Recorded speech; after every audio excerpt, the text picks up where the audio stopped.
Je suis en joie de pouvoir vous transmettre ces informations que j'ai reçues depuis septembre dernier sur ce craquage de lignes de temps, sur le sujet des sauts quantiques dans le collectif.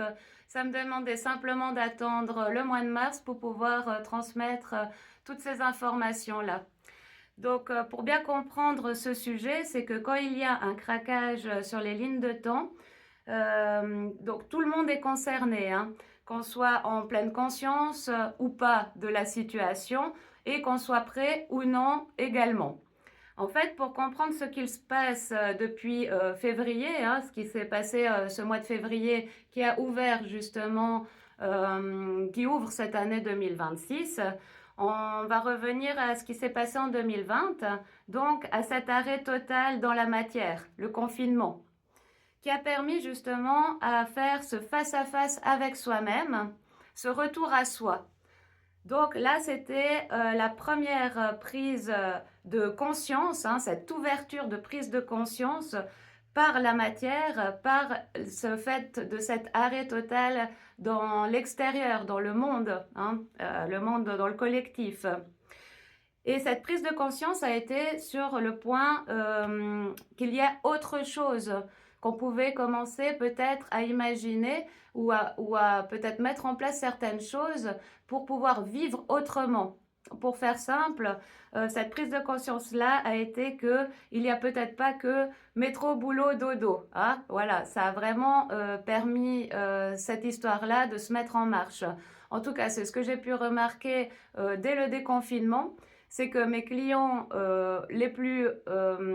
ceux qui étaient les plus, on va dire, terre à terre, les plus cartésiens, ont commencé justement à faire cette corrélation entre le corps et l'énergétique, vu que je travaille sur les deux plans.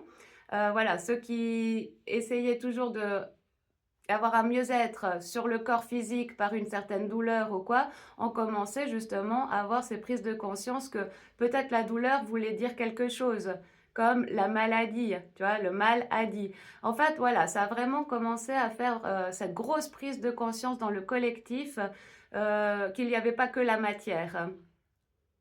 Ensuite, qu'est-ce qu'on a vécu justement pendant ces 5 ans? Alors, on a œuvré justement dans ce sens-là, hein. Dans le collectif, on a pu très bien observer une diminution du taux de travail pour une meilleure qualité de vie ou commencer à avoir un remaniement aussi sur le fait d'acheter peut-être plus local. Et c'est là aussi où c'est quand même venu une question beaucoup plus présente sur le fait qu'il faudrait peut-être commencer à fonctionner autrement pour protéger notre chère terre-mère. Tu vois, dans le collectif, ça c'est vraiment lever ce genre de questions. Il y a eu aussi le télétravail pour avoir plus de temps en famille, plus de temps pour soi, une meilleure organisation. Et sur le point personnel, on a aussi observé voilà, une accélération sur le fait de ces guérisons par rapport aux fausses croyances, au transgénérationnel. Ça nous a questionné davantage sur nos blessures. Voilà, on a vraiment été dans cette ère de poisson de trouver la cause pour un mieux-être. Voilà. Depuis septembre dernier, on a bien remarqué aussi une accélération, moi je dirais plutôt une compression à terminer et à clôturer ce travail sur soi. On a bien remarqué que toute la fin 2025 a commencé à vraiment appuyer sur ce qu'il fallait lâcher, sur ce qu'il fallait terminer, conscientiser.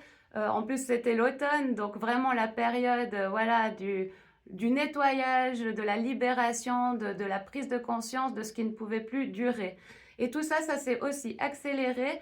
On a bien remarqué en janvier 2026 où il y a eu cette accélération sur cette compression. En fait, tout a été une préparation pour février le mois passé, hein.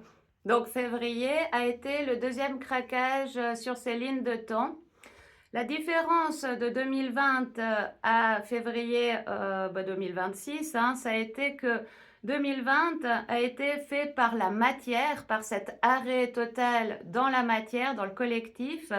Mais là, en février, ça a été par l'énergie, par l'énergétique, dans les vibrations.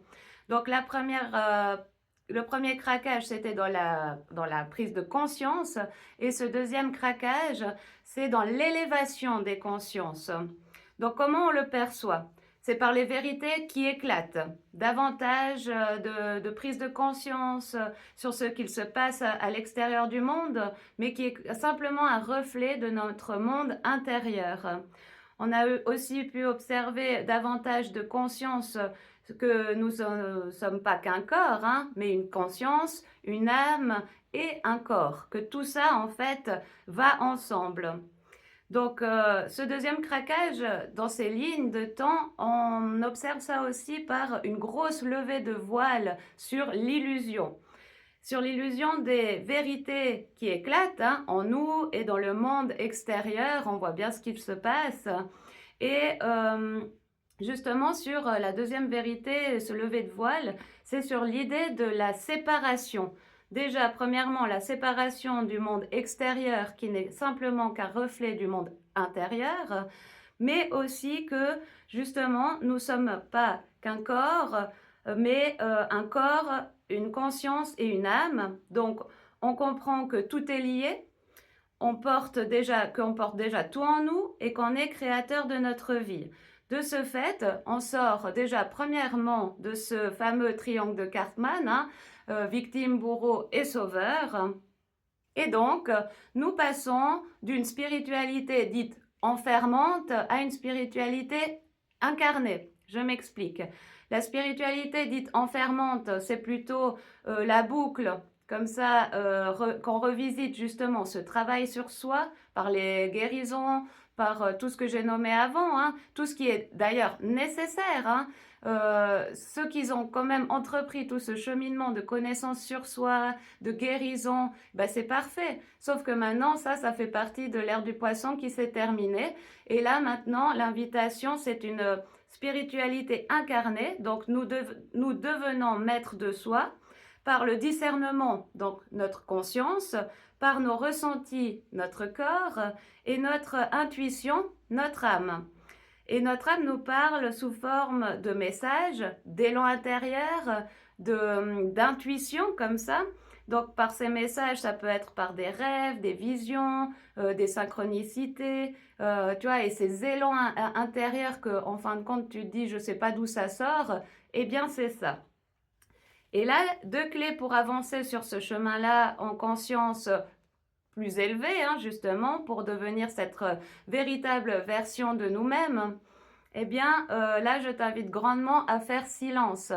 Parce que comment tu veux observer et accueillir tous les messages de ton âme, toutes ces propositions et cet appel de l'âme, si tu es tout le temps en mouvement ou si tu es tout le temps happé par cet extérieur. Et je sais que c'est pas facile, hein. Moi, je dois me ramener plusieurs fois à l'intérieur pour rester alignée et rester à l'écoute par des temps de pause, des temps de silence, des balades dans la nature, parce que c'est chargé, hein. Au niveau collectif, c'est hyper chargé en tension, en électricité, en peur, en anxiété. Donc forcément, on est vite happé, on est vite invité à vouloir courir dans tous les sens, à s'accélérer comme ça, parce qu'on sent cette accélération-là, justement. Et la deuxième clé, c'est l'ancrage. Donc, bien entendu, l'ancrage à la terre, hein, on reste bien présent. L'ancrage aussi au corps, on reste bien en nous-mêmes. Dans ce corps, on s'incarne de plus en plus, hein, on est bien présent au moment présent. Mais je parlais dans une de mes vidéos précédentes, dans le courant janvier, qu'il y a maintenant, pour 2026, un ancrage au cœur, qui est quand même primordial. L'ancrage au cœur, c'est vraiment un ancrage, c'est de revenir justement à soi. C'est ce que je disais là, c'est de se ramener à l'intérieur et de s'ancrer réellement à notre âme, à notre espace divin, à ce qui nous porte en fait à l'intérieur de nous pour obtenir justement tous ces messages, tous ces élans, pour avoir la feuille de route. Parce que si tu as les idées et si tu as les élans, c'est bien que tu sais aussi comment y parvenir, comment mettre tout ça dans la matière. Et c'est ça la spiritualité incarnée, c'est justement maintenant on prend tous ces élans, tous ces messages, tout ce qui fait sens en fait en nous et on l'incarne, on l'acte, on fait les choses. Par contre, attention, ce poste-là, ça va faire une suite avec la transmission et les guidances du mois de mars, parce que nous sommes toujours en hiver, donc il y a quand même une marche à suivre, à observer. Observe la nature, le cycle de la vie, et tout sera juste ainsi. Donc pas trop vite, et c'est correct comme ça. Donc, je t'invite à écouter le précédent post que je vais poster aujourd'hui ou peut-être demain, qui fera la suite de la compréhension de ces lignes de temps, de ce saut quantique dans le collectif. Maintenant, j'ai aussi épinglé sur ma page plusieurs posts sur l'invitation de l'année 2026. Hein. C'est vraiment ton âme qui te demande maintenant de prendre les commandes. C'est-à-dire que ton âme aimerait quand même passer au premier plan et que ton personnage incarné qui porte encore ce mental analytique, cette histoire de contrôle et son ego au second plan. Et c'est ça la feuille de route, tu vois, justement. Si tu laisses opérer ce basculement, tout sera plus clair et beaucoup plus simple déjà en toi et dans ta vie. Tes projets vont pouvoir prendre forme parce que ça sera des projets qui seront alignés avec l'expérience que ton âme est réellement venue faire ici, en ce corps et sur cette terre. Et là, je t'invite à aller voir les 3 posts que j'ai postés, que j'ai épinglés sur ma page, parce que oui, j'ai vécu ça dès septembre, moi, ce basculement. En fait, c'est vrai que je me rends compte de plus en plus que je suis en avance sur les événements.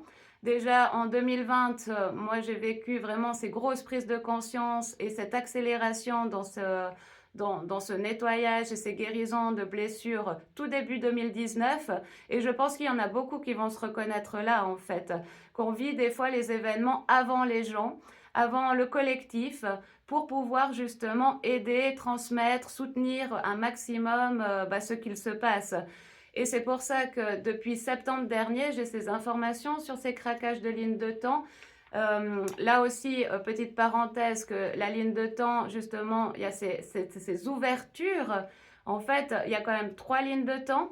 Il y en a une que ça va concerner toutes les personnes qui ne sont pas du tout conscientes de ce qui se passe et qui veulent rien savoir, qui font partie justement de ce monde matière, 3D.